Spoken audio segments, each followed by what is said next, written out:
주말이긴 한데 주말 사이에 굉장히 뭐 현안들이 굉장히 많이 터졌어요. 그래서 저희가 이제 그런 것들 중심으로 얘기를 좀 해볼 텐데요. 개혁신당은 잘 나가고 있죠? 저희 뭐 열심히 하고 있고요. 네. 그러니까 저희는 약간 정체성을 잘 나름대로는 빌딩하고 있다. 네, 저희가 이제 뭐 약간 표 떨어질 수 있는 민감한 주제들도 용기 있게 건드린다라고 하는 정체성은 지금 만들어 나가고 있고, 그러면서 지지율은 뭐 아직은 개혁신당으로 조사하면 그렇게 잘 나오는 뭐 편은 아닌 것 같긴 한데, 네. 그러니까 요즘 좀 재미있게 느끼는 거는 국민의힘 다시 돌아가겠구나 이런 얘기 하시는 분들이 확 줄었어요. 그러니까 개혁신당은 개혁신당의 스타일이 있구나. 저 네. 인간들은 국민의힘 다시 못 돌아가겠다 네. 하는 분들이 있어서 저희가 스타일 확립하는 작업은 뭐 잘해 나가고 있는 것 같습니다. 네. 근데 저는 사실은 개혁신당 이번에 첫 발표가 아마 지하철 무임승차 폐지였는데. 네, 그 전에도 뭐 있었는데 그게 되게 노인. 핫했어요. 네. 아, 그래요? 네. 근데 지하철 무임승차 폐지 관련해서 좀 아쉬웠던 건, 네. 전 들어보니까, 자세히 들어보니까 내용은 좋더라고요. 네. 근데 굳이 그거를 이제 예를 들면 노년층 그 무임승차 폐지론, 그러니까 사실 무임승차 폐지의 초점이 아니라 그거는 어떻게 보면 교통약자에 대한, 특히 노년층 네. 교통약자에 대한 교통 바우처를 제공하자는 내용인 것 같아요. 네. 그래서 오히려 역세권 중심으로 이상하게 편제되어 있는 이 노인 무임승차, 그러니까 지하철 무임승차 부분을 어떻게 보면 노인 계층 분들의 전반적인, 그러니까 노년층들의 전반적인 교통복지를 해결하자, 이런 측면이었던 것 같은데, 그거를 지하철 무임승차 폐지 이렇게 해버리니까 너무 갈라치기 느낌만 난다는 거죠. 그러니까 이른바 핫한, 우리가 보통 뭐 야마라고 표현하기도 네. 하고, 그 주제를 그런 식으로 뽑아버리는 게, 물론 이거 득표 전략에서 갈라치기 전략인 것처럼 보이기도 하긴 한데, 그렇게 써먹기에는 너무 괜찮은 정책인데 굳이 저렇게 표현할 필요가 있었을까 하는 아쉬움은 생겼어요. 국회에 들어가면 저 공약 받아서 저는 되게 괜찮은 공약인 것 같아요. 괜찮은 왜냐면 거예요? 지금 지하철 무임승차는 어떻게 보면 지금 이준석 대표 개혁신당이 짚고 있는 것처럼 역세권이면 오히려 부유층인 경우가 많거든요. 중산층 이상인 경우가 많아요. 그런 분들에게만 유용하거나, 아니면 역세권이 아닌 곳에 사시는 분들이 굳이 먼 길을 돌아서 지하철까지 이용하게 해야 하는 그런 불편함을 오히려 초래하는 정책이거든요. 그렇게 할 바에야 오히려 총량을 딱 정해서 그 총량에 대해서 자유롭게 네. 자신이 편하게 이용할 수 있는 교통수단을 선택하게 할 수 있는 선택권 주는 건 굉장히 좋다고 봅니다. 맞아요. 실제로 그러니까 뭐 조상호 변호사님은 지역구가 서울이시지만 네. 서울에서도 지하철만 무료다 보니까 마을 버스를 아까워서 못 타시는 분들도 계세요. 그러니까 실제 바로 역 앞에 못 사시는. 네. 웬만하면 그냥 걸어가지 뭐 그러니까. 이렇게. 그게 사실 좀 이상하거든요. 맞아요. 그리고 저 같은 경우는 순천에 살고 있는데 순천 같은 데는 지하철이 없잖아요. 예. 저희는 그리고 버스 요금도 더 비싸요, 서울보다. 그렇기 때문에 그래요? 네, 1,500원인데 저희는. 원래 지역별로 정해지기 때문에. 그러니까 지역이 아무래도 좀 더 비싸요. 왜냐하면 거리도 좀 더 길기도 하고 예. 사용하는 인원수 자체가 서울보다 당연히 적고. 네, 적고 이러니까. 근데 제가 이게 재밌는 거는 그런 거예요. 저도 교육 공약 냈는데 교육 공약 내면서 되게 좋은 얘기를 많이 했어요. 네. 무슨 막 기숙형 우리 책임 학교 막 늘리고, 왜냐면 지역에 보면은 사람들 다 떠나고 막 한 학교에 막 10명 있고 이런데 너무 많으니까 그냥 통폐합하자 그러면 통학거리가 너무 길어지고 네. 지역 위주로 저희 기숙학교 많이 만들고 지방 거점 국립대들 확 키워가지고 지역의 인재 유출 막자, 이런 좋은 얘기를 많이 했거든요. 근데 이게 아쉽지만 알려지기가 어려워요. 그러니까 저도 조상호 변호사님 말씀 되게 공감하는데 저희가 무임승차제도 개선합시다, 교통바우처 드릴게요라고 했으면은 아무도 안 써요. 너무 좋았겠지만 우리가 이런 생산적인 토론을 할 기회도 없었을 거예요. 그래서 뭐 일단은 저희가 이렇게 해야 되고, 또 저희는 특히 저희가 뭐 국민의힘이나 더불어민주당이 아니잖아요. 네. 그러니까 저희는 좀 열심히 해야 이제 언론에서 봐주시는 거기 때문에 네. 일단 저희는 이슈를 만들고 그 다음에는 뭐 노인 회장님과의 토론이나 이런 것들 통해서 헤드라인에 좀 덜 못 담기는 부분들 좀 말씀드리고 네. 그렇게 할 수밖에 없는 토론도 면이 있어요. 굉장히 뜨거웠던 것 같고요. 네. 네, 사실 저는 뭐 정당 뭐 주변 정치권 취재하는 기자 입장에서 보면 개혁신당이 어쨌든 그 후발주자임에도 불구하고 가장 먼저 뜨거운 정책 현안들을 내놓고 토론하자고 하고 있기 때문에 그 점은 좀 평가할 만하다. 저는 근데 좀 아쉬운 건 먼저 큰 줄기가 나오지 않고 이렇게 이른바 잔가지. 잔가지에 굉장히 괜찮은 정책들은 있었어요. 근데 기사가 좀 나와야 돼. 그래서 그래요. 근데 전체적으로 보면 지금 우리 정당들이, 그리고 앞으로 이 정치권이 마주해야 될 가장 중요한 숙제는 저출생과 기후 위기라고 보거든요. 이 부분에 대한 아주 큰 줄기에서의 어떤 그림이 좀 아직은 좀 부족하지 않나. 굉장히 번뜩이고 반짝반짝하지만 전체적으로 보면 이렇게 진중하게 대한민국을 이끌어갈 무게감이라든가 이런 부분에 대해서는 좀 아직까지 그림이 안 나오지 않았나 그런 생각. 아니 뭐 저도 뭐 당연히 그런 부분 저희도 공감하고 근데 이제 예를 들면 저희가 했던 내용들이 보면 다 그런 부분과 맞닿아 있어요. 예컨대 제가 방금 말씀드렸던 지역의 기숙학교나 이런 부분이 결국 지방 소멸 이슈와 뭐 맞닿아 있고 그러니까 사실 지역의 교육 문제를 풀지 않으면은 지역에서 사람들이 계속 뭐 애를 키우면서 살 수가 없어요. 맞아요. 네, 그래서 그런 부분과 다 맞닿아 있다. 근데 그리고 재밌는 거는 최근에 한동훈 위원장, 이재명 대표 다 그런 류의 이제 저출산 대책들 좀 큰 것들을 발표하셨는데 사실 기억에 남기가 쉽지가 않아요. 네, 그러다 보니까 저희로서도 최대한 그래도 기억에 남을 만한 구체성 있는 얘기들 좀 말씀드리려고 노력하고 있습니다. 근데 아무튼 저희도 뭐 경제나 뭐 저출산이나 뭐 지방 소멸 같은 큰 줄기도 당연히 계속 관심 가지고 있습니다. 네. 거기에 더해서 한 가지만 더 말씀드리면 지금은 위기 극복의 문제가 굉장히 큽니다. 뭐 물론 기후 위기, 미래 위기 이렇게 얘기할 수도 있지만 그거 말고도 당면한 위기 뭐냐면 남북 문제 특히 네. 계속 긴장이 고조되고 있고 또 외교 문제. 지금 예를 들면 중러 같은 이른바 이 북방 외교 부분은 완전히 어그러진 상태고요. 맞아요. 네. 거기다가 유럽과의 외교도 지금 쉽지 않은 상태입니다. 지금 굉장히 좁게 바운더리가 좁게 미일 외교에만 지금 집중하고 있는데 미일 외교가 그렇다고 굉장히 또 매끄럽게 진행되는 건 아니에요. 왜냐하면 경제 외교 분야는 미국하고의 관계가 지금 계속 삐거덕거리고 네. 있거든요. 그러니까 알겠습니다. 그런 부분들까지 해서 위기 극복에 관련된 아젠다에 대해서도 좀 반짝반짝하는 그런 정책 좀 내주십시오. 이쯤 되면 조사호 변호사 거의 무슨 어둠의 개혁신당 지지자 아니에요? 아무튼 좋은 아이디어가. 네. 예. 하여간 뭐 큰 당 작은 당 할 것 없이 대한민국 미래의 발전을 위해서 정책 개발은 하루가 시급하다. 이제 이런 말씀 드리면서 현안 얘기를 좀 해볼게요. 전 이게 궁금합니다.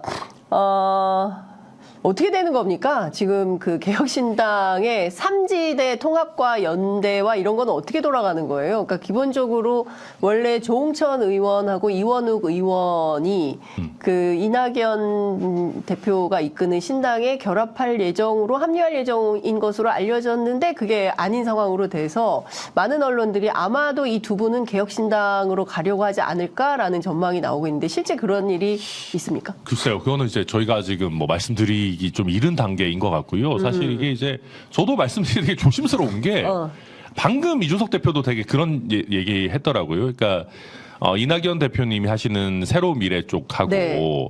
저희하고 불필요하게 정책 경쟁 말고 서로 뭐 갈등하지 말자. 네. 그런 얘기 했던데 뭐 예를 들면 제가 오늘 또 나와가지고 아유 그거 뭐 안 가셔가지고 뭐 오히려 우리한테 잘 된 일이죠. 이럴 수 없는 일이거든요. 그러니까 저도 보면서 사실은 좀 걱정스러웠던 것이 이게 자칫 잘못하면은 신당 움직임 전체에 대해서 국민들께 실망을 드리는 상황으로 갈 수가 있어요. 그래서 네. 저도 이게 뭐 이게 좀 참 쉽지 않구나 여러 가지로 네, 그렇습니다. 이게 아무튼 예. 저보다는 조 변호사님 편하게 말씀하실 수 있지 않을까. 글쎄요. 잘 모르실 수도 있을 것 같아요. 선거운동하는. 근데 이제 사실 이게 중요한 것 같아요. 말씀해 주신 대로 이게 신당이 잘 가나 하는데 그게 아니라 그 전에 찌그덕버그덕 하면서 사실상 생각과 다르게 사파전으로 갈 가능성도 있다. 이런 전망도 나오더라고요. 저는 그런 거예요. 그러니까 미래대연합 쪽, 그러니까 원치가 상식 분들이죠. 네. 그쪽하고 이낙연 대표님하고 하시는 게 저는 약간 그 같이 공동 창당 선언이라는 게 좀 너무 빠르지 않았나 하는 생각이 좀 했었거든요.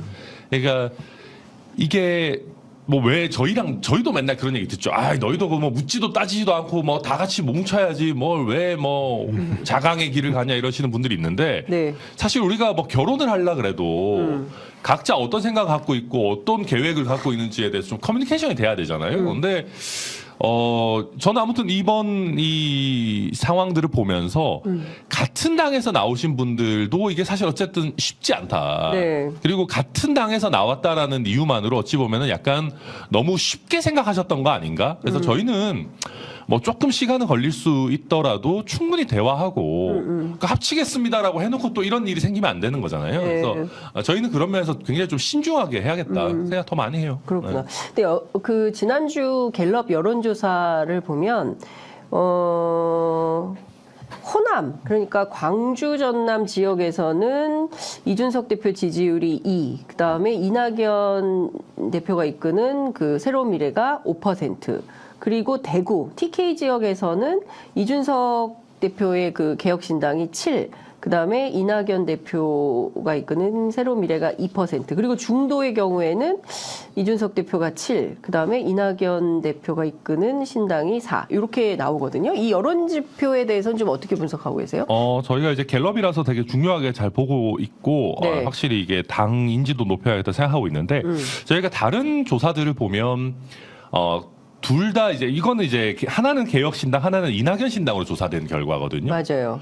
그러니까 이준석 신당, 이낙연 신당으로 조사된 결과들을 보면 호남에서도 저희 지지세가 사실 그렇게 나쁘지 않은 결과들이 꽤 있습니다. 네, 그래서 저희가 확실히 개혁신당 인지도를 더 높여야겠다라는 생각이 들고, 그러니까 이 조사에서도 보면 정치 고관여층은 개혁신당이 한 6% 정도 나오는데 네. 저관여층이 한 1%인가?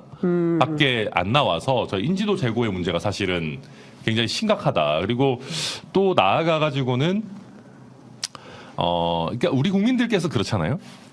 그러니까 새로운 정치 세력이 등장하기를 바라지만 동시에 한국 정치를 바꿀 힘이 있기도 바라시는데 사실 최근에 저희가 기대했던 것보다 현역 의원 합류라든지 이런 것들이 조금 지지부진한 국면이 가면서 국민들의 관심도가 사실 좀 떨어져 있다. 그러니까 네. 그리고 저희가 내놓는 정책들도 사실은 플러스도 있지만 마이너스도 있거든요. 그렇기 때문에 지금 좋게 생각하면 그러니까 약간 그런 거예요. 그러니까 이제 우리가 옛날에 안철수 의원 스타일로 하면은 그냥 양당 다 나빠요. 저희 새 정치할게요. 막 약간 그냥 핑크빛 전망만 그리면서 이미지 정치하면 저희 지지율을 더 올리는 데 도움이 될 수 있어요. 사실은. 근데 저희가 구체적인 정책 얘기를 해놓으면 찬반이 갈리거든요. 그래서 어찌 보면 저희는 약간 지지율을 조금 희생하면서 내지는 투자하면서 저희 스타일을 확립해 나가는 그런 기간일 수도 있겠다. 네. 저는 그렇게 보고 있습니다. 근데 양당 공이 3%거든요. 네. 그 전체적인 조사를 보면 이 현상은 어떻게 보세요? 그러니까 원래는 이준석 전 대표가 있고, 아니, 이제 대표죠. 이준석 네. 대표의 개혁신당이 아마 지지율이 2배 이상 높았었던 걸로 알고 있습니다. 그 예. 개혁미래당, 새로운 미래인가요? 하여튼. 새로운 미래. 예. 자꾸 저희- 바뀌어가지고. 저희- 네, 왔다 갔다. 개혁신당이. 네, 여기는 거기가 왔다 갔다 하고 개혁신당, 있습니다, 새로운 지금. 원래 뭐, 새로운 미래였다가, 거기는 새로운 미래로. 네, 새로운 미래에다가 네. 뭐 개혁신당 하신다고, 개혁미래당 개혁미래당 하신다고 했다가 다시 다시 또 또 새로운 미래로 뭐 이렇게 왔다 갔다 하시는데, 네. 어찌됐든 두 정당의 격차가 굉장히 좀 크게 차이 나서 2배 이상 차이 났던 걸로 아는데 지금 이제 비슷해졌어요. 동률이 됐죠. 이거는 이제 아무래도 그 이제 안티테제로 볼 수 있는 이른바 한동훈 그러니까 비대위원장이 이끄는 네. 국민의힘 이 국민의힘과 뭔가 계속 우당탕탕 쿵탕쿵탕 이렇게 하면서 거기서 정확하게 입지가 서야 되는데 지금까지는 한동훈 비대위원장이 아예 무시 전략으로 네. 나름 전략적으로는 좋은 전략이에요. 무시 전략으로 안 받고 있었죠. 안 받고 있다 보면 이런 군소 정당들 입장에서는 언론 이슈를 탈 기회가 별로 없어요. 그래서 아까 말씀하신 것처럼 실제로는 그 정책의 핵심과 조금 벗어나서 정책에서도 약간 자극적인 그러니까 조미료를 잔뜩 친 제목을 뽑아서 그런 식으로 발표할 수밖에 없는 그런 사정들은 이해는 되는데 하여튼 그럼에도 불구하고 지금 이제 어떻게 보면 언론 중심에서 멀어지면서 지지율이 답보 상태로 간 것 같고요. 이런 현상이 정말 극복하기 쉽지 않은 제3정당의 한계예요. 왜냐하면 실제로 제3지대 정당을 처음에 출범한다고 할 때 아니면 출범 전에 제3지대 정당을 바라는 여론을 보면 대부분 10%가 넘어갑니다.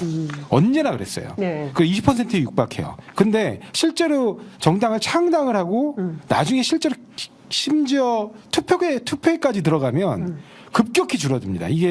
이거 인간의 본성이잖아요. 내 표가 사표가 되지를 원치 않는 내 표가 굳이 표를 던졌는데 그 표가 아무런 의미가 없는 그런 결과로 오는 걸 원치 않는 사람들의 심리 때문에 그 표가 이게 어느 양당 쪽으로 쏠림 현상이 나타나고요. 이거는 역대 이른바 제3지대 정당 중에 가장 크게 성공했다고 하는 네. 안철수 국민의당 때도 그랬어요. 심지어 그때도 실제로 보면 현역 의원들 중심으로 호남에서 공천된 그러니까 인지도 굉장히 높은 당선 가능성이 높은 후보들이 공천된 호남 지역에서는 이른바 국민의당 후보에게 표 쏠림이 갔습니다. 그리고 정당 지지율에서는 오히려 2등을 했어요. 국민의당이. 근데 정작 서울에서는 또 국민의당 후보에게 표를 주면 사표가 될 것 같다는 심리 때문인지 전부 또 표쏠림이 민주당 쪽으로 응집했거든요. 네. 그래서 결국에는 민주당이 일당이 됩니다. 그러니까 이런 과정을 또 거치게 된다고 보면 결국에 개혁신당에서도 가장 고민이 되는 부분은 인물 경쟁력으로 압도할 만한 사람들이 지역에서 몇 명이나 확보될 것이냐. 네. 그 부분이 가장 중요한 문제고요. 그다음에 거기에 더해서 이 개혁신당이 정당 자체의 득표로 유의미한 득표를 할 것이냐. 이것도 굉장히 중요한 문제인데 네. 일단 그 부분에 대해서는 적신호가 켜진 상황이라고 보입니다. 조 변호사님 진짜 어둠의 개혁신당 어둠의 진짜 맞다니까요. 우리 전략회의에 모셔야 되겠어요. 오셔야 돼요. 근데 저희도 사실은 네. 그런 부분 걱정하고 있어요. 그리고 이제 과거에 이제 신당들의 사례들 저희도 보면서 반면교사 삼으려고 많이 노력하고 있고, 네. 그래서 저희도 지금 후보들의 이 수준이나 질적 측면도 굉장히 신경 많이 쓰려고 하는 게, 지금 조 변호사님 말씀하신 예전에 안철수 국민의당 사례가 보면 호남에 사실은 되게 집중하면서 수도권에는 공천을 솔직히 그때 당시에 좀 대강했어요. 네. 그래서 안철수, 뭐 김성식 이런 분들 정도 빼고는 좀 약간 그런 부분들이 있어가지고 저희도 아무튼 네, 좋은 인물을. 근데 유승민 대표가 빠지고 네. 또 그리고 개혁에 사실상 개혁신당에 합류하는데 어떤 인사들이 좀 문제여서 난관이다. 이런 언론 보도도 있고 오늘 아침 단독 보도 보니까 사실 이준석 대표가 말한 빅텐트의 걸림돌은 배복주 전 의원이다. 이런 또 단독 보도가 나와 있는데 이런 것들은 실제 사실인가요? 그러니까 배복주 한 분만 갖고 얘기하는 건 아니고요. 네. 약간 이제 뭐 그런 거예요. 그러니까 이준석 대표에 대해 가지고 굉장히 뭐 혐오 정치인이다, 뭐 갈라치기 정치인이다, 뭐 이런 식의 이제 얘기들. 그러니까 이준석 대표 잘 아시잖아요. 그러니까 자기 이름 걸고 그냥 정책에 대해서든 아니면 정치적 행보에 대해서든 비판하는 사람한테는 뭐라고 안 합니다. 오히려 그냥 맞서서 서로 그냥 비판을 할 뿐이지. 근데 네. 예를 들면 혐오 정치이다 이런 거는 그냥 낙인 찍기잖아요. 그러니까 딱지 붙이기인데 그거는 토론이 아니고 그냥 뭐 예를 들면 예전에 뭐 빨갱이 같은 거잖아요. 굳이 네. 따지면 어떤 낙인을 찍어가지고 저 사람은 저런 사람이니까 상종할 사람이 아니야. 약간 그런 식의 어떤 걸 하는 분들하고는 아니 이거는 진짜 토론하자는 게 아니니까. 근데 문제는 그랬던 분들이 이제 와가지고 이준석 대표랑도 같이 할래? 막 아니면은 뭐 그런 식의 이제 움직임들이 가지고 있는데 예. 그러면 과거에 그 입장이 바뀐 건지 그럼 뭐 어떻게 하자는 건지 아니면은 대놓고 그냥 이준석의 지지율 내지는 뭐 지지자들만 이용해 먹겠다는 건지 뭐 이런 것 부분에 대한 어떤 좀 분명한 태도가 분명한 태도들이 좀 있어야 된다라는 예. 거고 그게 꼭 배복주 씨에 한정되는 건 아니지만 네. 뭐 그분이 포함되는 건 맞을 겁니다. 그리고 그러니까 유승민 대표 같은 경우는 저는 네. 좀 그런 거예요. 그러니까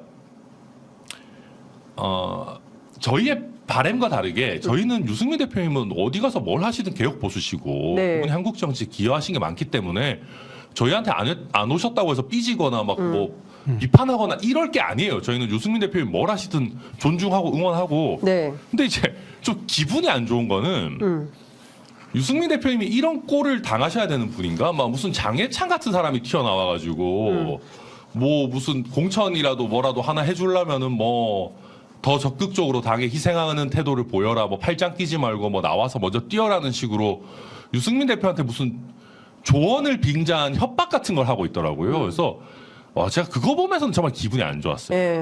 유승민 대표님 여기서 지금 장해찬 전 최고한테 이런 꼴을 당하고 계셔야 되나. 그런 거는 사실 좀 굉장히 좀 아쉽다기보다 뭐랄까 되게 안타까웠습니다. 네.